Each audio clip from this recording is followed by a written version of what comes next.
cooking for, I don't know, I think about 3 hours. And I just want to show they just totally tender. And now that they're this soft, you can let them just simmer on low and thicken up a little and add some seasoning, like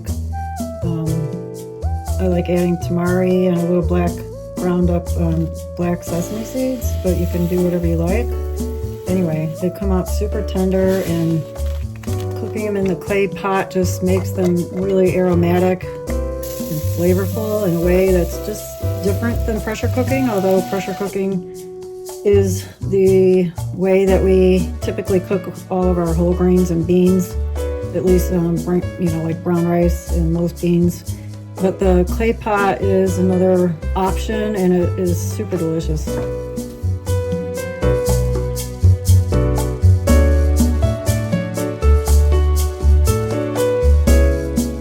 Gifted to us by a client, and this is sort of like how the original pressure cookers sort of worked, where you're putting this hot, a heavy lid on top that's kind of like a bowl, and the shape of it just really adds a nice flavor, and if you have the time to just let it simmer, it makes a really super tender bean.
Well, here's the black beans, and I almost forgot to put those sauteed onions on the plate, so they're on top covering them, but there they are. I let the beans continue to cook on super low on the flame deflector just until we were ready to eat them, to keep them warm. We've got brown rice, and I have a little bit of umeboshi paste on there that I have not stirred in yet, and turnip greens.